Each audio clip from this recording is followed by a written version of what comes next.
ఈరోజు సువార్త సేవలో స్త్రీలు అనే అంశం మీద వాక్య పరిచయం చేయాలని దేవుడు నన్ను నడిపించినాడు. దేవుడు ఎలాంటి వాడు అని చెప్పాలంటే ఒక్కటే మాటలు చెప్తాను, దేవుడు నమ్మదగిన వాడు. దేవుని స్తోత్రం. God is faithful. పిలిచిన దేవుడు నమ్మదగిన వాడు. మరి నేను నా వాక్య ధ్యానంలో గమనించిన ఒక గొప్ప సత్యం, దేవుడు పక్షపాతి కాడని. God is no respecter of persons.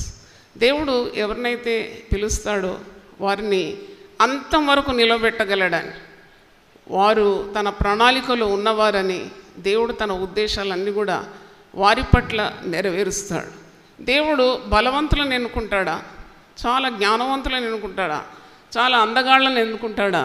ఇవన్నీ నేను ఆలోచించినప్పుడు పరిశుద్ధ గ్రంథం నాకు జవాబులు ఇచ్చింది. మోషేను దేవుడు ఎన్నుకున్నప్పుడు ఇశ్రాయేల్ ప్రజలను లక్షలాది జనాన్ని వాగ్దానం చేసిన కనాను దేశానికి నడిపించడానికి మోషేను ఎన్నుకున్నప్పుడు మోషేలో ఏమీ లేదు, అసంపూర్ణుడు, మాట నేర్పరి కాదు, వాక్శక్తి కూడా లేదు. కానీ బలహీనుడైన మోషేను దేవుడు ఎన్నుకున్నాడు. ఎందుకు బలహీనులను ఎన్నుకుంటాడు? 1 కొరింథీ 1వ అధ్యాయము ఆఖరి వరుసలో మనం చూస్తాము, ఆయన జ్ఞానవంతులను కూడా సిగ్గుపరచడానికి జ్ఞానహీనులను ఎన్నుకుంటాడు, బలవంతులను సిగ్గుపరచడానికి బలహీనులను ఎన్నుకుంటాడు. మరి ఏర్పాటైన వారిని కూడా సిగ్గుపరచడానికి ఎన్నిక లేని వారిని ఆయన ఎన్నుకోగలడు. ఈరోజు మరి మీకు ఎవరికైనా దేవుడు నన్ను వాడుకోగలడా, దేవుని సేవకు నేను అర్హురాలనా అని మీకు ఒకవేళ ప్రశ్న మీ హృదయంలో ఉంటే మీకు జవాబుగా దేవుని మాటలు మీకు అందిస్తున్నాను.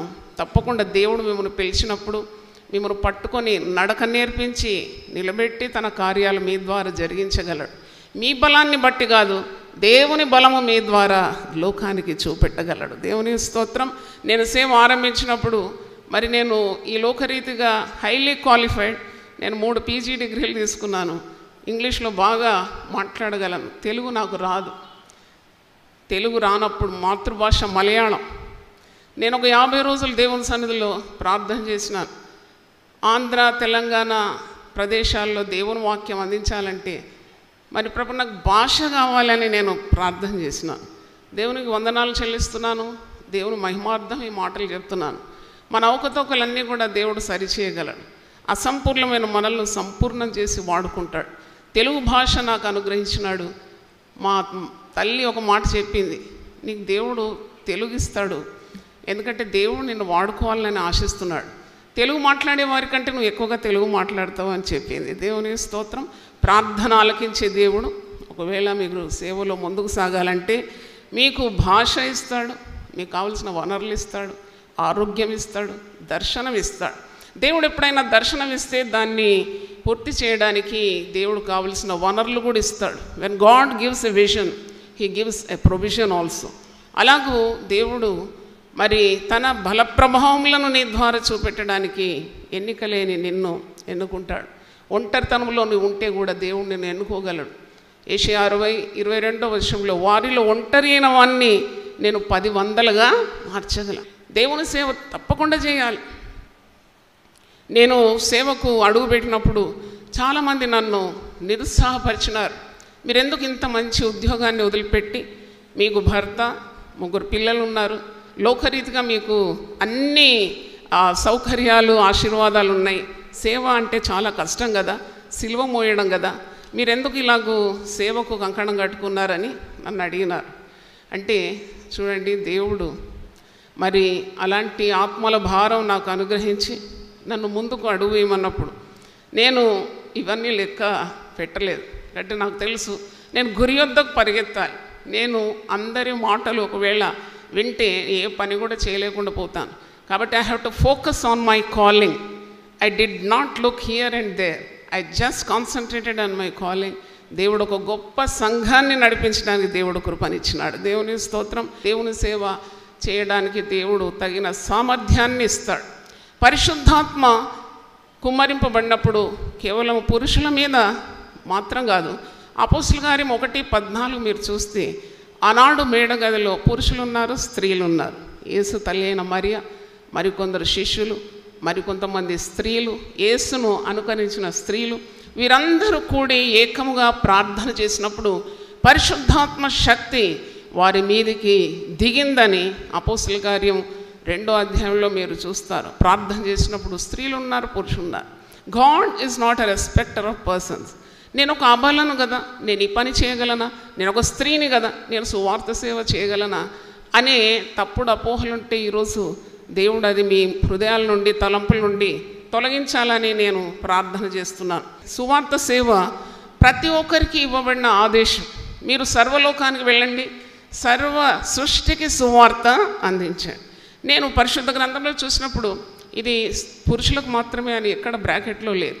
యేసు ప్రభు సర్వలోక రక్షకునిగా ఈ లోకానికి వచ్చినప్పుడు రక్షణ ప్రణాళికలో ఒక స్త్రీనే మొట్టమొదట ఎన్నుకున్నాడు దేవుడు. అంటే మరియ గర్భము కావలసి వచ్చింది యేసు ప్రభు ఈ లోకానికి రావాలని. స్త్రీల మీద చాలా ఆంక్షలు కొన్ని సంఘాల వారు మరి వేస్తూ ఉంటారు. అంటే స్త్రీలు అది చేయకూడదు, స్త్రీలు ఇది చేయకూడదని. కానీ పరిశుద్ధ గ్రంథంలో చూసినప్పుడు స్త్రీలు కోకొల్లులుగా మనకు కనబడతారు. Plenty of women in the old testament, plenty of women in the new testament. ఎంతోమంది స్త్రీలు మరి చరిత్రనే తిరిగి రాయగలిగినారు. చరిత్ర సృష్టించిన స్త్రీలు ఉన్నారు. అంటే they have done exploits in the name of God. వాక్యంలో ఒక మాట ఉంది, దానియేలు గ్రంథం 11వ అధ్యాయం 32వ వచనంలో, తమ దేవుని ఎరుగు వారు బలము కలిగి గొప్ప కార్యములు చేస్తారు. వారు పురుషులు మాత్రం కాదు, స్త్రీలైనా దేవుని ఎరిగిన వారైతే వారు గొప్ప గొప్ప కార్యాలు చేస్తారు. There were many women missionaries who has come to India and proclaim the gospel. అంటే ఎన్నో శూర కార్యాలు చేసిన విమెన్ మిషనరీస్ స్త్రీలు వారి స్వదేశాలు వదిలిపెట్టి వారు నానా కష్టాలు అనుభవిస్తూ ఈ దేశానికి, అంటే విగ్రహారాధనతో నిండిన చీకటితో నిండిన ఈ భారతదేశంలో వెలుగును ప్రసరింపజేసినారు. వారి నిమిత్తం కూడా ఈ సమయంలో నేను దేవునికి వందనాలు తెలియజేస్తున్నాను. మీరు లోకానికి వెలుగై ఉన్నారు అని యేసు ప్రభు సెలవిస్తున్నాడు. అంటే చీకటిలో వెలుగు విరజిమ్మడానికి మరి ప్రభు మనల్ని అందరినీ నిలబెట్టినాడు. We are called the light of the world. యేసు ప్రభు అంటున్నాడు, నేను కూడా లోకానికి వెలుగై ఉన్నాను. నన్ను వెంబడించేవాడు చీకటిలో నడవకుండా వాడు వెలుగులో నడుచుకుంటాడు. ఈ వెలుగు మనకుంది.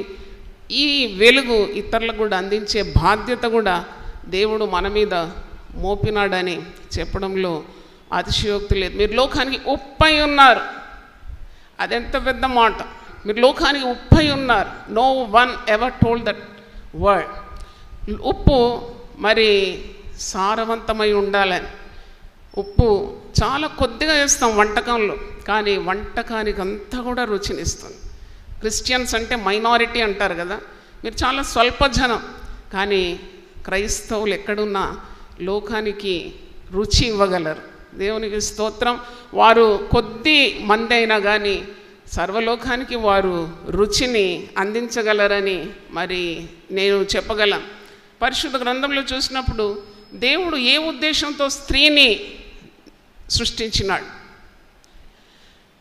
ఆయన సృష్టిని మరి సృజించిన తర్వాత మానవుని సృజించి నరుడు ఒంటరిగా ఉండుట మంచిదే కాదన్నాడు. మరి ఒక నారి ఆయన దేహం నుండి తీయబడి ఒక నారిని అంటే ఒక అవ్వను సృజించి ఇచ్చినాడు. ఎందుకంటే ఒక సాటి అయిన సహకారిగా. అంటే స్త్రీ పాత్ర చాలా అమోఘమైందని చెప్పవచ్చు. నరుడు ఎక్కడ ఒంటరి ఉన్నా కానీ అందంగా కనబడాడు. A man becomes total when he has a partner in life. That is ordained by God. కుటుంబంలో కూడా ఒక స్త్రీ పాత్ర చాలా అమోఘమైంది. ఒక స్త్రీ లేని కుటుంబం చూస్తే ఎంత మోసిపోయినట్టు ఉంటుంది కదా. పిల్లలు తల్లి ఇంట్లో కళకళలాడుతుంటే ఆ గృహనాయకుని కూడా ఎంత ఆనందం కలుగుతుంది. ఒకవేళ ఆ స్త్రీ కొన్ని రోజులు తల్లిగారింటికి వెళ్ళిందనుకోండి, ఇల్లంతా చిందరవందర అయిపోతుంది. ఒక గృహంలో స్త్రీ పాత్ర చాలా అమూల్యమైంది. సంఘంలో కూడా స్త్రీ పాత్ర చాలా గొప్పదైంది. సమాజంలో కూడా స్త్రీ పాత్ర చాలా అవసరం. అంటే చూడండి, అంతరిక్షానికి కూడా స్త్రీ వెళ్ళగలిగింది. స్త్రీలు గవర్నర్స్గా, ప్రైమ్ మినిస్టర్స్గా మరి చాలా గొప్ప గొప్ప మరి స్థాయిలో స్త్రీలు ఎదిగినారు. మరి సువార్త సేవలో ఎందుకు ఇలాంటి ఆటంకాలు స్త్రీలు ఎదుర్కొంటున్నారు అని నాకు నేను తీవ్రంగా ఆలోచించినప్పుడు కేవలము ఇది సాతాను యొక్క తంత్రం అని నేను గుర్తించిన. స్త్రీలు మీరు ఎందుకో సేవ చేయడం లేదంటే పౌలు అన్నాడు, మీరు మౌనంగా ఉండాలి, మౌనంగా ఉండాలి. నాకు చాలా రీసెర్చ్ చేసినాను. నేను సేవకు అడుగు పెట్టినప్పుడు స్త్రీలు మౌనంగా ఉండాలా? ఇంట్లోనే స్త్రీ మౌనంగా ఉంటే భరించలేం కదా. తల్లి మౌనంగా ఏమీ మాట్లాడకుండా ఉంటే భర్త భరించలేడు, పిల్లలు భరించలేరు. ఇల్లు ఎంతగా మరి నిశ్శబ్దంలో ఉంటుంది. స్త్రీ ఎప్పుడు మరి జ్ఞానం కలిగి తన నోరు తెలిస్తేనే కదా అందం అని అనుకొని నేను వాక్యంలో చూసినప్పుడు కూడా నాకు జవాబులు దొరికింది. పౌలును అపార్థం చేసుకున్నారు అని పేతురు తన గ్రంథంలో అంటున్నాడు. 2 పేతురు 3వ అధ్యాయము ఆఖరి వరుసలో మీరు చూస్తే పాల్ వాజ్ మిస్టేకెన్ అంటే మిస్అండర్స్టూడ్. పౌలు చెప్పిన కొన్ని మాటలు మరి అపార్థము చేసుకున్నారు, అది వారి స్వనాశమున కొరకే అని వాక్యం. ఒకసారి ఆ మాట మీకు జ్ఞాపకం చేస్తాను. 2 పేతురు 3వ అధ్యాయము 15వ వచనం చూడండి. మరియు మన ప్రభు యొక్క దీర్ఘశాంతము రక్షణార్థమైనదని ఎంచుకొనుడి. అలాగూ మన ప్రియ సహోదరుడైన పౌలు కూడా తనకు అనుగ్రహింపబడిన జ్ఞానము చొప్పున మీకు రాసి ఉన్నాడు. వీటిని గూర్చి తన పత్రికలన్నిటిలోనూ బోధించున్నాడు. అయితే వాటిలో కొన్ని సంగతులు గ్రహించుటకు కష్టమైనవి. వీటిని విద్యావిహీనులను అస్థిరులైన వారు తక్కిన లేఖనములను అపార్థము చేసినట్లు తమ స్వకీయ నాశనమునకు అపార్థము చేయదు. కొరింథులో ఉన్న సంఘానికి స్త్రీలు మౌనంగా ఉండమని పౌలు ఉద్దేశించినాడు. It was meant for the church at Corinth. ఎందుకంటే అప్పుడు ఆ దినాల్లో నేను చరిత్ర చదివినప్పుడు ఆ దినాల్లో కొంతమంది వేశ్యా స్త్రీలు ప్రభువును తెలుసుకొని సంఘానికి చేర్చబడినారు. వారు అనాగరికులు, సంస్కృతి లేనివారు, వారికి చక్కని భాషా శైలి కూడా లేదు. అనాగరికమైన సంస్కృతి లేని స్త్రీలు బొబ్బలు పెడుతుంటే పౌలు వారికి చెప్పినాడంట, ప్రసంగానికి పురుషులకు ఆటంకంగా ఉన్నారు కాబట్టి వీరు మౌనంగా ఉండాలని. కానీ ఈ దినాల్లో చూసినప్పుడు ఎంత ఉన్నతమైన చదువులు చదువుకొని ఎంత ప్రావీణ్యం పొందిన స్త్రీలు, ఎంత సామర్థ్యం ఉన్న స్త్రీలు, ఎంత నాగరికత పొందిన స్త్రీలు అది పట్టుకొని వేలాడుతూ మరి వారికి ఉన్న తలాంతులను, వరాలను, అభిషేకాన్ని కూడా లెక్క చేయకుండా దేవుని యొక్క పిలుపును కూడా వారు తృణీకరిస్తూ ఉన్నారు. ఎందుకంటే స్త్రీలు మౌనం. ఇది సాతాను యొక్క తంత్రం. ఆమె జ్ఞానం కలిగి తన నోరు తెరిచినని జ్ఞాని అయిన సొలొమోను 31 సామెతలు 26వ వచనంలో మనం చూస్తాం. She opens her mouth with wisdom. తర్వాత నేను 81వ కీర్తన చదివినప్పుడు నీ నోరు బాగుగా తెరుము, నేను దాన్ని నింపేదను. అంటే దేవుడు స్త్రీని ఒక ప్రణాళికతోనే సృజించినాడు కదా. ఆదికాండం 1వ అధ్యాయము 26వ వచనం మనం చూసినప్పుడు మరి దేవుడు గొప్ప ఉద్దేశము స్త్రీల పట్ల కలిగి ఉన్నాడని నాకు అర్థమైంది. 1:26 చూడండి. దేవుడు మన స్వరూపమందు మన పోలిక చొప్పున నరులను చేయుదాం, వారు సముద్రపు చేపలను, ఆకాశ పక్షులను, పశువులను, సమస్త భూమి మీద ప్రాకు ప్రతి జంతువును ఏలుదురుగా కానీ పలికాను. దేవుడు తన స్వరూపమందు నరుని సృజించాను, స్త్రీని గాను పురుషుని గాను వారిని సృజించాను. ఆయన నరుని ఆయన స్వరూపంలో సృజించుకున్నాడు, స్త్రీని కూడా తన స్వరూపంలో సృజించుకున్నాడు. ఇక్కడున్న స్త్రీలందరం మనం దేవుని స్వరూపములో సృజింపబడినాం. ఒకసారి హల్లెలూయా చెప్దామా? హల్లెలూయా. దేవుడు వారిని ఆశీర్వదించాను. God blessed both man and women. ఎట్లనగా మీరు ఫలించి అభివృద్ధి పొంది విస్తరించి భూమిని నిండించి దానిని లోబర్చుకొనడి. సముద్రపు చేపలను, ఆకాశ పక్షులను, భూమి మీద ప్రాకు ప్రతి జీవిని ఏలుడని దేవుడు వారితో చెప్పాను. ఇద్దరిని కూడా ఉద్దేశించున్న మాటలు. మీరు ఫలించండి, అభివృద్ధి పొందండి, భూమిని నిండించండి, మీరు భూమిని సమస్తమైన జీవరాశులను ఏలుడి అని ఒక ఆదేశం ఇచ్చినాడు. అంటే God's plan for man and woman, he has made them the crown of the creation. సృష్టి యావత్తు మీద ఆధిపత్యం ఇచ్చినాడు. రక్షణ సువార్త అందించడానికి కూడా స్త్రీలు చాలా అవసరం. శారీరకమైన సంతానాన్ని కనడానికి స్త్రీ అవసరమైతే ఆత్మీయ సంతానాన్ని కనడానికి స్త్రీలు ఎందుకు వద్దు? మీకు అర్థమైంది ఈ point?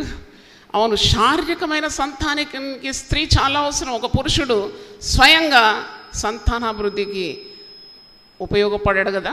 He needs a woman to multiply his generation. అలాగే మరి ఆత్మీయ అభివృద్ధికి స్త్రీలు చాలా శ్రమ పడాలని నేనైతే ఈ గొప్ప మర్మాన్ని గ్రహించినాను. ప్రభువే నాకు అర్థం చేసినాడు. Yes, we need lots of women to come out and do the ministry. దేవుని సేవ ఇంకా అమోఘంగా జరగాలంటే సైన్యంలో సగటు సైన్యము మౌనంగా ఉంటే విరోధి మీద గెలుపు మనకు ఎలాగుంటుంది? The entire army should fight. సంఘం అంటే స్త్రీ పురుషులతో ఉన్న మరి కలయికనే కదా. కుటుంబాలు, చక్కగా కట్టబడిన కుటుంబాల ఒక సంయోగమే సంఘం. మరి ఆ కుటుంబాన్ని కట్టడానికి కూడా పరిశుద్ధ గ్రంథములో జ్ఞానవంతురాలు తన ఇల్లు కట్టుకుంటుంది. దేవుని స్తోత్రం. Only the wise women builds her home. మరి అలా చక్కగా కట్టబడిన కుటుంబాల కలయిక ఒక సంఘముగా మారిపోతుంది. ఒక జ్ఞానవంతురాలు చాలా అవసరం. అంటే ఆమె కుటుంబాన్ని చక్కని దేవుని మార్గంలో నడిపించాలంటే ఆ స్త్రీ ఒక ప్రార్థనాపరురాలుగా, దేవుని యొక్క జ్ఞానాన్ని పొందుకున్న స్త్రీగా, సామర్థ్యం గల స్త్రీగా ఉంటేనే తన భర్తను కానీ పిల్లలు కానీ చక్కని దేవుని మార్గంలో ఆమె నడిపించే శక్తి సామర్థ్యాలు పొందుకుంటుంది. దేవుని స్తోత్రం. మూఢురాలైతే తన చేతులతో తన ఇల్లు ఏం చేస్తుందంట? ఊడబెరుక్కుంటుందంట. చూడండి, కట్టడానికి, పడగొట్టడానికి, ఒక కుటుంబాన్ని కట్టడానికి, పడగొట్టడానికి దేవుడు మరి స్త్రీని నియమించినాడు. కాబట్టి ఎప్పుడు కూడా స్త్రీ ఒక తక్కువ స్థాయికి చెందిందని, చౌకబారుగా ఎవరో ఆమెను అలక్ష్యం చేయకూడదు. నేను అది కూడా గమనించినాను. Don't look down upon a woman. A woman is a precious creation of God. God in his second thoughts he has made woman. చూడండి, రెండోసారి సృజించిన ఏదైనా కానీ చాలా ఫినిష్డ్ ప్రోడక్ట్ ఉంటుంది. మొదటి ఫెయిల్ అయినప్పుడే రెండోసారి వాళ్ళు ప్రొడ్యూస్ చేయడానికి ముందుకు వస్తారు కదా. అంటే అలాగూ అంటే అన్నీ కూడా సంపూర్ణమైన మరి సుగుణాలతో స్త్రీని దేవుడు సృజించినాడు. సువార్త సేవలో స్త్రీ పాత్ర చాలా అమోఘమైంది. పరిశుద్ధ గ్రంథంలో చూసినప్పుడు ఎక్కడ కూడా ప్రభువు తన పరిచర్యలో, యేసు ప్రభు శరీరధారిగా ఉన్నప్పుడు 3.5 సంవత్సరాలు పరిచర్యలో ఎక్కడ కూడా ఒక స్త్రీని తక్కువ అంచనా వేసినట్టు కానీ, ఒక చౌకబారుగా చూసినట్టు ఎక్కడ మీకు కనబడు. He always loved women. స్త్రీలను ఎంతో ప్రేమించినాడు, స్త్రీలను ఎంతో గౌరవించినాడు. మరి స్త్రీలను తన వెనకేసుకొని నడిచినాడు. లూకా సువార్త 8వ అధ్యాయంలో చూసినప్పుడు ఆయనను వెంబడించిన వారిలో చాలామంది స్త్రీలు ఉన్నారు.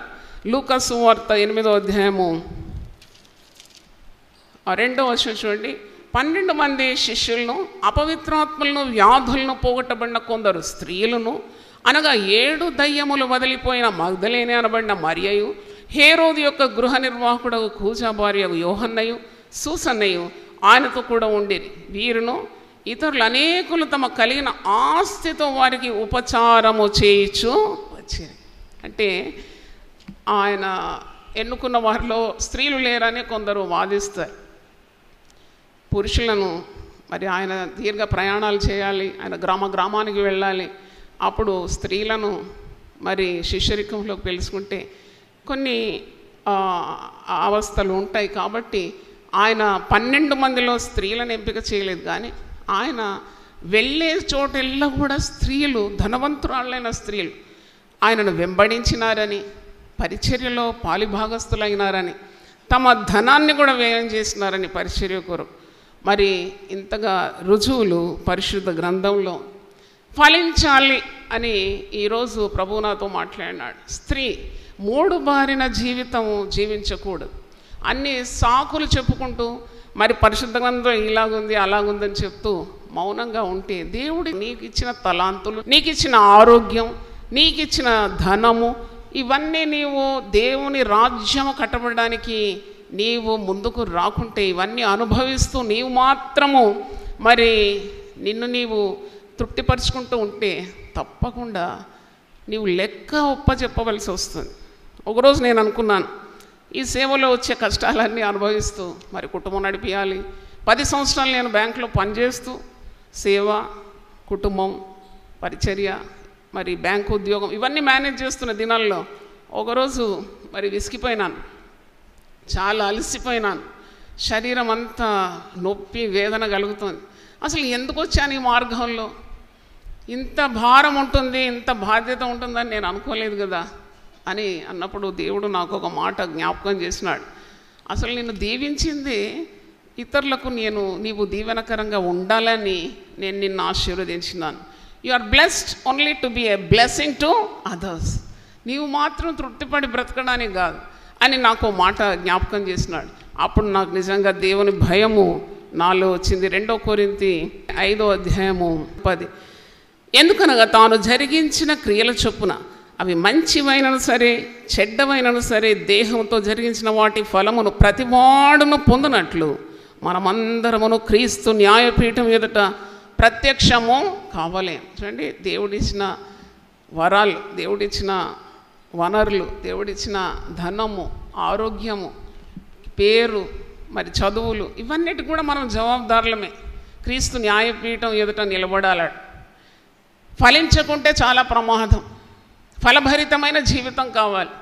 యోహాను సువార్త 15వ అధ్యాయంలో యేసుప్రభు అంటాడు, నేను నిజమైన ద్రాక్షావల్లి. ఎంత మంచి మాట యేసుప్రభు చెప్పినాడు, నేను నిజమైన ద్రాక్షావల్లి, ఐఎమ్ ద ట్రూ వైన్. మీరు ఫలించాలంటే నాలో నిలిచి ఉండాలి, అప్పుడు మీరు బహుగా ఫలిస్తారు. మీరు బహుగా ఫలించడం ద్వారా నా తండ్రి మహిమపరచబడుతున్నాడు. దేవుని స్తోత్రం. ఫలింపని ఒక చెట్టు చూసినప్పుడు మనకు విరక్తి కలుగుతుంది. పెరట్లో ఒక చెట్టు పెట్టి రోజు ఎదురు చూస్తాం, ఏదైనా క్రొత్త ఆకులు వచ్చాయా, కొత్తగా అది ఎదుగుతుందా, మరి ఏదైనా మొగ్గలు వస్తున్నాయా, చిన్న చిన్న పిందెలు వస్తున్నాయా, పండ్లు అవుతుందా అని ఎదురు చూస్తాం. అది ఎదురు చూసి ఏది పండు లేదు, కాయ లేదు, పువ్వు లేదు, మొగ్గ లేదంటే వెంటనే దాన్ని కొట్టి పారవేస్తాం. పరిశుద్ధ గ్రంథంలో మత్తయి సువార్త 3వ అధ్యాయం 10వ వచనంలో ఉంది, ఫలింపని ప్రతి చెట్టు వేరున గొడ్డలి పదును చేయబడి ఉన్నదని. ఆ మాట కూడా నాకు చాలా భయం కల్పించి, ఫలింపనే చెట్టుగా ఉంటే జవాబుదారులమే. చూడండి, ఎంతమంది లోకంలో మన ప్రపంచంలో కానీ భారతదేశంలో చుట్టుముట్టు దేవుని శక్తిని ఎరగకుండా, సువార్త ఎరగకుండా ఎంతమంది ప్రతిరోజు నశించిపోతున్నారు. What did you ever do for them? నీ అంతటా నీవు వారి కొరకు ఏం ప్రయాసపడినావు? నీవు మందిరానికి వస్తున్నావు, వాక్యం వింటున్నావు, పాటలు పాడుతున్నావు, ఆరాధిస్తున్నావు, వెళ్తున్నావు, కానీ నీ వలన ఇతరులకు దేవుని మార్గం తెలిసిందా? నాకు ఒక హైందవ స్త్రీ పరిచయం అయింది. ఆమె రోజు మా ఇంటికి వస్తుంది. అప్పుడు నేను ఆమెకు మెల్లగా వాక్యం చదివి వినిపిస్తున్నాను. ఒక్క ఆత్మను సంపాదిస్తే సర్వలోకం కంటే విలువైంది కదా. మరి నేను చెప్తుంటే ఆమె ఎంతగా ఆకర్షితురాలైందంటే ప్రతిరోజు నేను ఆమె కొరకు ప్రార్థన చేయాలి. ఆమె పరిశుద్ధ గ్రంథం అడిగింది. నేను మంచి స్టడీ బైబిల్ కూడా ఆమెకు ప్రజెంట్ చేసినాను. అంటే ఆమె మెల్లగా ఎదుగుతుంది. ఎంత సంతోషం అనిపించింది నాకు. అంటే ద్రాక్షవల్లి నేను అని యేసుప్రభు అంటున్నాడు. స్త్రీలను కూడా ద్రాక్షవల్లి అంటున్నాడు దేవుడు. నీ లోగిట నీ భార్య ఫలించు ద్రాక్షవల్లి. యేసుప్రభుకున్న పేరు మనకు పెట్టినాడు. ఎంత అద్భుతమని నాకు చాలా సంతోషం అనిపిస్తుంది. మీకు సంతోషం ఉంటే ఒకసారి చప్పట్లు కొట్టి దేవుని స్తుతిద్దాం. హల్లెలూయా. అంటే యేసుప్రభు ద్రాక్షవల్లి, స్త్రీ కూడా ఎలాంటిదండి? ద్రాక్షవల్లి. నీ లోగిట నీ భార్య ఫలించు ద్రాక్షవల్లి. అంటే ఈరోజు దేవుని వాక్యం మీతో పంచుకోవడం చాలా సంతోషం. మరి సంఘము అనగా ఏమిటి? సంఘం అనగా క్రీస్తు యొక్క శరీరం. క్రీస్తు శరీరం, ద బాడీ ఆఫ్ క్రైస్ట్లో స్త్రీలు లేరా? మీరు చెప్పండి, లేరా? శరీరంలో ఉన్న అవయవాలన్నీ చక్కగా పనిచేస్తేనే ఆ శరీరము ప్రయోజనకరమైన శరీరం అవుతుంది. ఆ శరీరంలో సగటు పనిచేయడం లేదు, సగం అవయవాలు అసలు చచ్చుబడిపోయిందంటే పక్షవాతం పట్టినట్టే కదా. కాబట్టి క్రీస్తు శరీరం అనబడే సంఘములో నీవు నేను మరి దాంట్లో అవయవంలే ఉన్నామని మర్చిపోకూడదు. We are the members of the body of Christ. కనుక ఆ యొక్క శక్తి నీవు పుంజుకోవాలి. శరీరాన్ని, సంఘము, క్రీస్తు సంఘము, ఆ సంఘములో నీకు తప్పకుండా ఒక కర్తవ్యం ఉంది, బాధ్యత ఉంది. నీకు దేవుడు ఏమి నీకు చూపెట్టినాడో, ఎలాగో నువ్వు ప్రయోజనకరంగా ఉండాలో తప్పకుండా పని చేసి దేవుని మహిమపరచాలి. మరి వరములు చాలా ఉంటుంది. దేవుడు అందరికీ వరములు పంచి ఇచ్చినాడని, విశ్వాసం కూడా పంచిపెట్టినాడని నేను లేఖనాల్లో చదివినాను. ఒక్కొక్కరికి రకరకాల తలాంతులు ఉంటుంది. తలాంతుల గురించి యేసుప్రభు ఉపమానం చెప్పినాడు. మరి ఒక యజమానుడు 3 దాసులను పిలిచినాడు. ఒకరికి 5 ఇచ్చినాడు, ఒకరికి 2 ఇచ్చినాడు, ఇంకోనికి 1 ఇచ్చినాడు. మనకు అది సండే స్కూల్లోనే చదువుకున్నాం కదా. 5 ఇచ్చిన వాడు చాలా శ్రమపడి మరి 5 సంపాదించుకున్నాడు. 2 ఇచ్చిన వాడు అది 2 సంపాదించుకొని 4 చేసుకున్నాడు. 1 తీసుకున్నవాడు దాంతో ఏ పని చేయకుండా భూమిలో పాతి పెట్టినాడు. అట్టి వాడిని చూసి ఆ యజమానుడు ఎంత కోపగిస్తున్నాడు. మంచి చక్కగా పనిచేసి మరి దాన్ని పెంచుకున్న వారిని, ఆ తలాంతులను వృద్ధిపరిచిన వారిని, బలానమ్మకమైన మంచి దాసుడా, నువ్వు కొద్దిలో నమ్మకంగా ఉంటావు కాబట్టి నీ అనేక వాటి మీద నేను నియమిస్తాను. ఏమి పని చేయను అన్ని ఆ యజమానుడు కోపగిస్తున్నాడు. యేసుప్రభు ఉపమాన రూపకంగా శిష్యులకు జనసమూహానికి అర్థం చేస్తున్నాడు. సోమరివైన చెడ్డదాసుడా అని సంబోధిస్తున్నాడు. వీరిని కాళ్ళు చేతులు కట్టి వీరిని నరకాగ్నిలో పడవేయాలి. అక్కడ ఏడుపును, పళ్ళు కొరుకును, కటిక చీకటి, ఆరని అగ్ని, చావని పురుగు.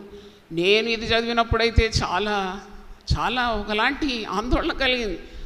పని చెయ్యని వారంటే, సోమరిగా ఉండేవారు, దేవుని మరి దర్శనం అర్థం చేసుకోనని వారు, పిలుపును తృణీకరించే వారి గతి ఇలాగే ఉంటుందా? పని చేయాలి కదా. అప్పుడు పౌలు చెప్పిన మాటలు నాకు జ్ఞాపకానికి వచ్చింది. అయ్యో, సువార్త ప్రకటింపని ఎడల నాకు శ్రమ. ప్రభువా, నీ పరిశుద్ధ నామమునకు స్తోత్రం తండ్రి. నీతిమంతులను జ్ఞాపకం చేసుకున్నట ఆశీర్వాదకరమని పరిశుద్ధ గ్రంథము సెలవిస్తుంది. నాయనా, మాకు ముందు నడిచిన యోధులు, వీరులను, విశ్వాస వీరులను మేము జ్ఞాపకం చేసుకుంటున్నాము. వారి ప్రవర్తన అనుసరించి అడుగులు వేయడానికి మాకు కూడా కృప చూపుతున్నందు నీకు స్తోత్రం. 3 బారిన జీవితాలు చూసి నువ్వెంతో విలపిస్తూ ఉంటావు తండ్రి. ఫలింపని అంజూరపు చెట్టు చూసినప్పుడు, కాయలు వెతుక్కొని వచ్చా, ఒక్కటి కూడా కనబడినప్పుడు, ఒక్కసారి దాన్ని శపించినప్పుడు వ్రేళ్ల మట్టుగా అది ఎండిపోయిందని మేము సువార్తల్లో చూస్తున్నాం. అలాంటి బ్రతుకులతో మీరు మాట్లాడినందుకు వందనాలు చెల్లిస్తున్నాను. నా వలన ఏమి ప్రయోజనం? నేను పొందుకున్న రక్షణను నేను ఇతరులకు చాటిస్తున్నానా? పౌలు భక్తుడు అంటున్నాడు, సువార్త దేవుని శక్తి అని. అయ్యో, సువార్తను ప్రకటింపకుంటే నాకు శ్రమ, సువార్తను గురించి నేను సిగ్గుపడువాడను కాను అని అంటున్నాడు. అవును ప్రభువా, నువ్వు ఇచ్చిన ఈ వెలుగును మంచం కింద కొంచెం కింద పెట్టకుండా ఎత్తి పట్టుకోవడానికి ఉన్న సహాయం దయచేయండి. మా కుటుంబాలన్నీ కూడా నీ మార్గంలో నడవడానికి ఒక స్త్రీలుగా తండ్రి మాకు ఎంతో సామర్థ్యాన్ని, శక్తిని, ప్రార్థన మాకు అనుగ్రహించినావు తండ్రి. నీకు వందనాలు చెల్లిస్తున్నాను. మాకు ఇచ్చిన పిల్లల్లో కూడా ఎవరు నశించిపోకూడదు నైనా.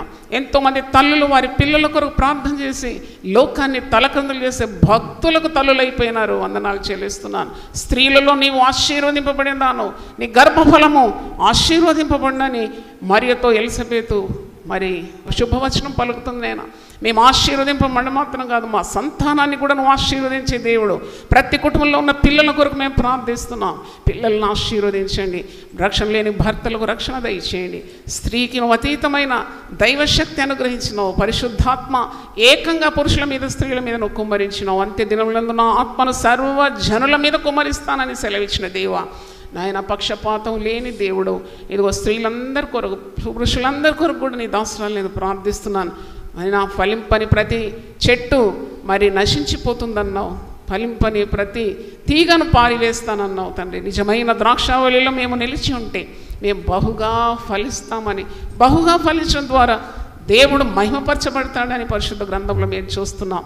హల్లెలూయా. గొప్ప దేవ, ఈ వాక్యం ద్వారా హెచ్చరింపబడిన స్త్రీల తల మీద, పురుషుల తల మీద నీ హస్తం ఉంచి వారిని ఆశీర్వదించి ఫలభరితంగా వారిని చేయమని, నశించే ఆత్మలను రక్షణ మార్గంలోకి నడిపించే గొప్ప శక్తి వారిని ఆవరించాలని, పరిశుద్ధాత్మను వారిని నింపుమని, నీ కార్యాలు చేయడానికి కావాల్సిన ధైర్యము, సాహసము, ఆత్మాభిషేకము నీ బిడ్డలకు దయచేయమని, టీవీ ద్వారా వింటున్న వారిని కూడా దీవించమని యేసు నామములో అడుగుతున్నాను తండ్రి. ఆమేన్. హల్లెలూయా.